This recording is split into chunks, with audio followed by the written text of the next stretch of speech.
Olá, boa tarde. Eu sou a Thaís Marcos, sou hematologista pediátrica, trabalho aqui no Hemorrio, né, e no Complexo Hospitalar de Niterói, e aqui eu fico responsável pelo acolhimento dos pacientes com doença falciforme na primeira consulta. Vou falar um pouquinho sobre como que acontece o atendimento de primeira consulta aqui no Hemorrio. Vou falar basicamente dos itens que eu costumo abordar na primeira consulta, que é a apresentação sobre a doença falciforme, né, do que é a doença falciforme, a explicação sobre a hereditariedade da doença, os principais sinais e sintomas associados à doença na primeira infância, o tratamento e o segmento. A doutora Patrícia, a doutora Clarice já explicaram bastante sobre a doença falciforme, mas quando o paciente chega até mim, ele passou pela enfermeira de Schlene, né? Então a gente reforça algumas coisas que tem relacionado à própria doença, né? Então eu explico sempre que a doença falciforme é uma alteração genética associada à presença de uma hemoglobina mutante, que é a hemoglobina S, que vai fazer a distorção, né, da hemácia do eritrócito, fazendo com que ele ganhe uma forma de foice. A expressão doença falciforme, ela engloba todas as hemoglobinopatias nas quais tem a presença da hemoglobina S, sendo as mais frequentes a anemia falciforme, que é SS, S-beta-talassemia, as duplas heterozigoses, SC e SD. E isso também é uma queixa muito comum. A família, às vezes, chega meio perdida, sem saber o que é SS, S-beta, querem saber. Então, a gente costuma falar isso na consulta de primeira vez. A herança genética da doença, tanto a doutora Patrícia quanto a doutora Clarice já comentaram sobre isso, né? Mas é um ponto que eu afirmo bastante na primeira consulta. Na maioria das vezes, conforme a doutora Patrícia falou, os pais, eles chegam à consulta ou chegam ao Hemorrio e eles não desconhecem de serem portadores do traço. Ou já tem algum filho e esse filho não tem a doença, ou é o primeiro filho do bebê, tá?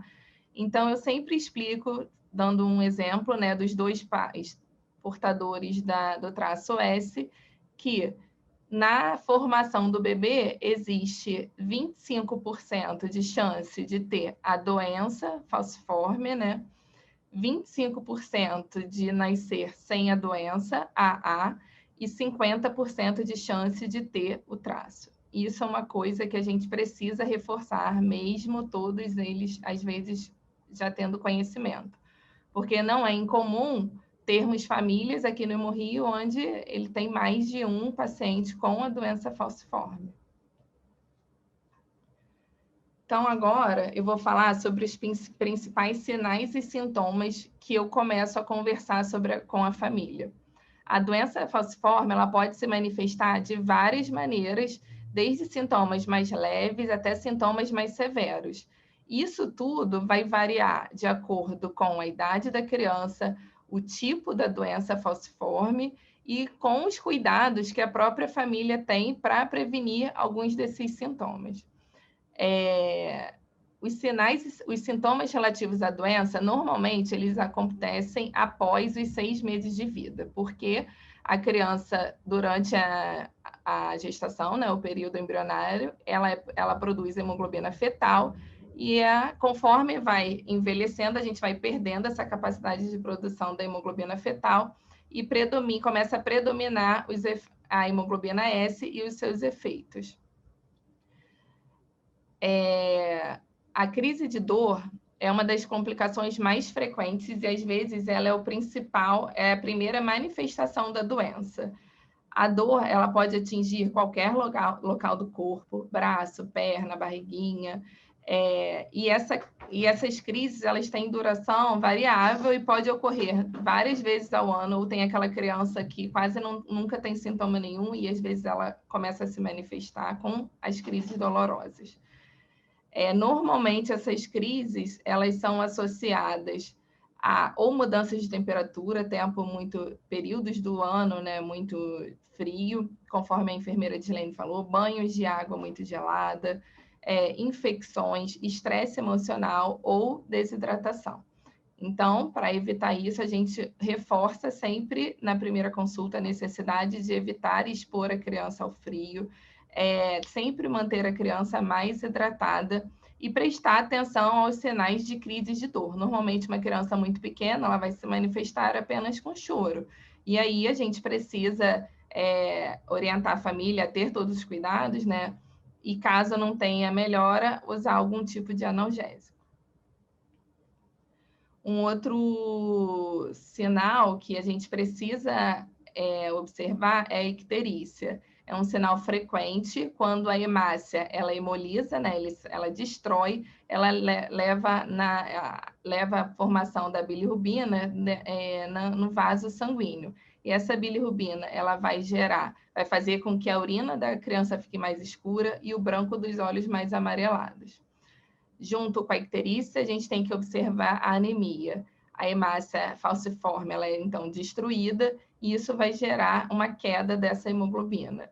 E ela vai se manifestar como palidez, sono excessivo, cansaço, a criança começa a ficar mais molinha, num estado geral pior, a família começa a identificar de que algo ali está diferente. Um outro sintoma é a síndrome Mompé, que é a chamada de dactilite falciforme. Ela acontece principalmente nos lactentes, onde você vai ter uma crise vasoclusiva nos pequenos vasos das mãos e dos pés, causando, assim, um edema, né? A mão ou o pé começam a ficar inchados, doloroso e com vermelhidão local. Isso é muito importante. Às vezes, as famílias não conseguem relacionar a presença desse sintoma com a doença falciforme.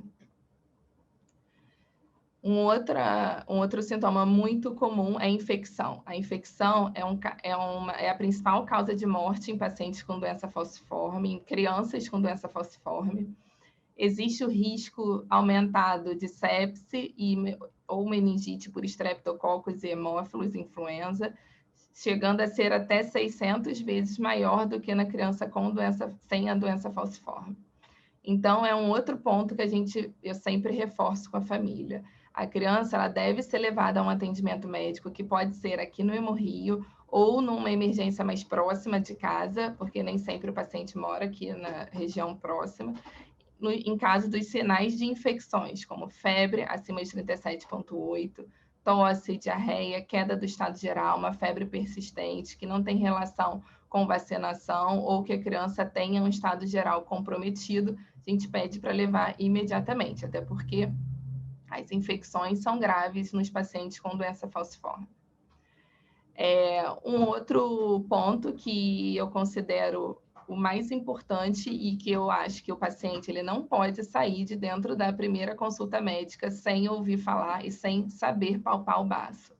O sequestro esplênico é a complicação que ocorre causada pela obstrução dos vasos dentro do baço.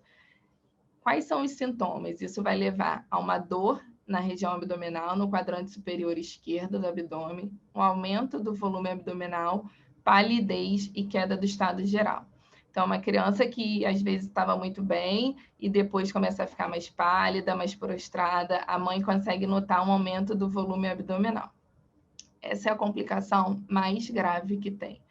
É uma complicação que a família precisa saber identificar para levar a criança imediatamente ao atendimento médico para serem tomadas todas o tratamento para esse sequestro esplênico.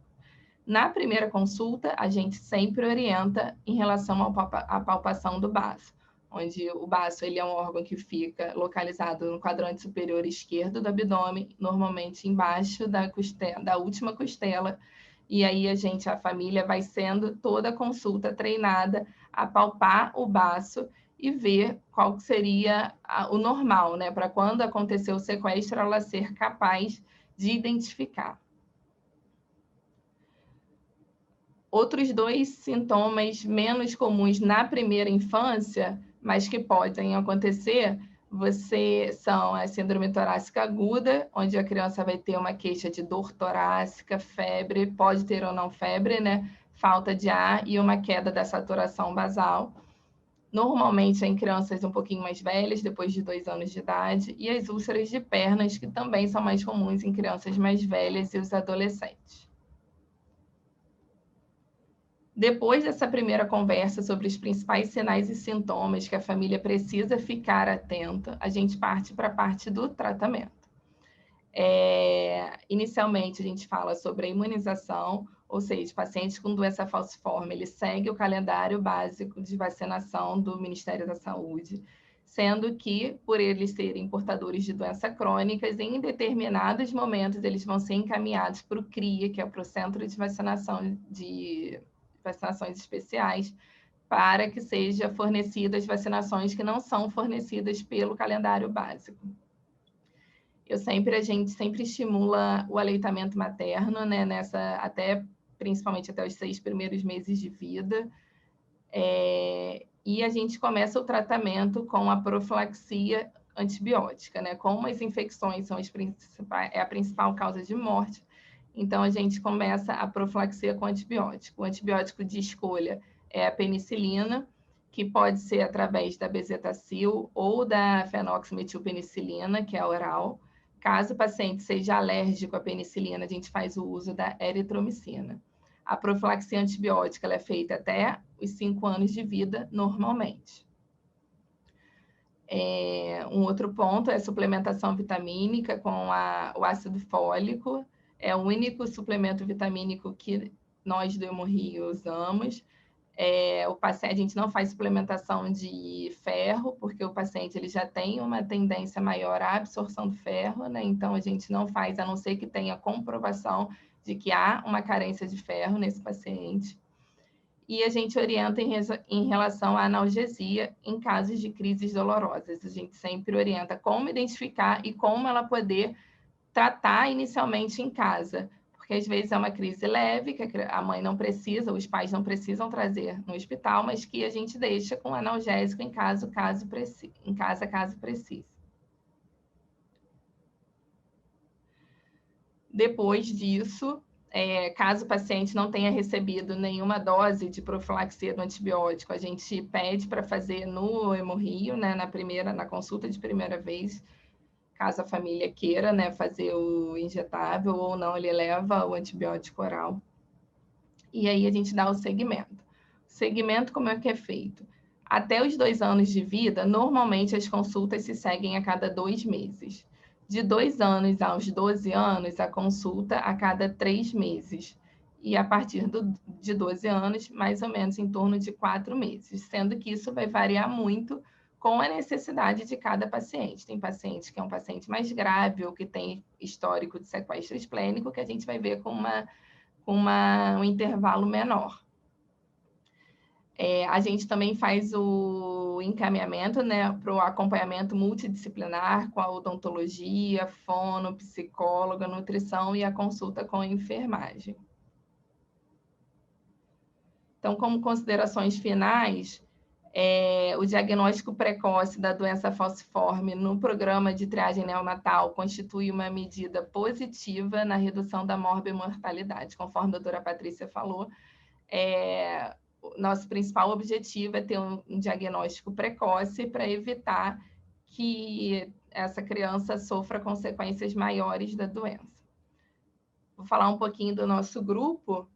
Nós somos compostos de 3 pediatras no ambulatório, né, responsáveis por esse primeiro atendimento do paciente vindo da triagem neonatal, e a gente faz o segmento desses pacientes até os 12 anos de vida. Esse é o meu grupo, doutor Fernando e doutor Isaac. Gostaria de agradecer a todos e estou à disposição também, caso vocês precisem tirar alguma dúvida. Obrigada.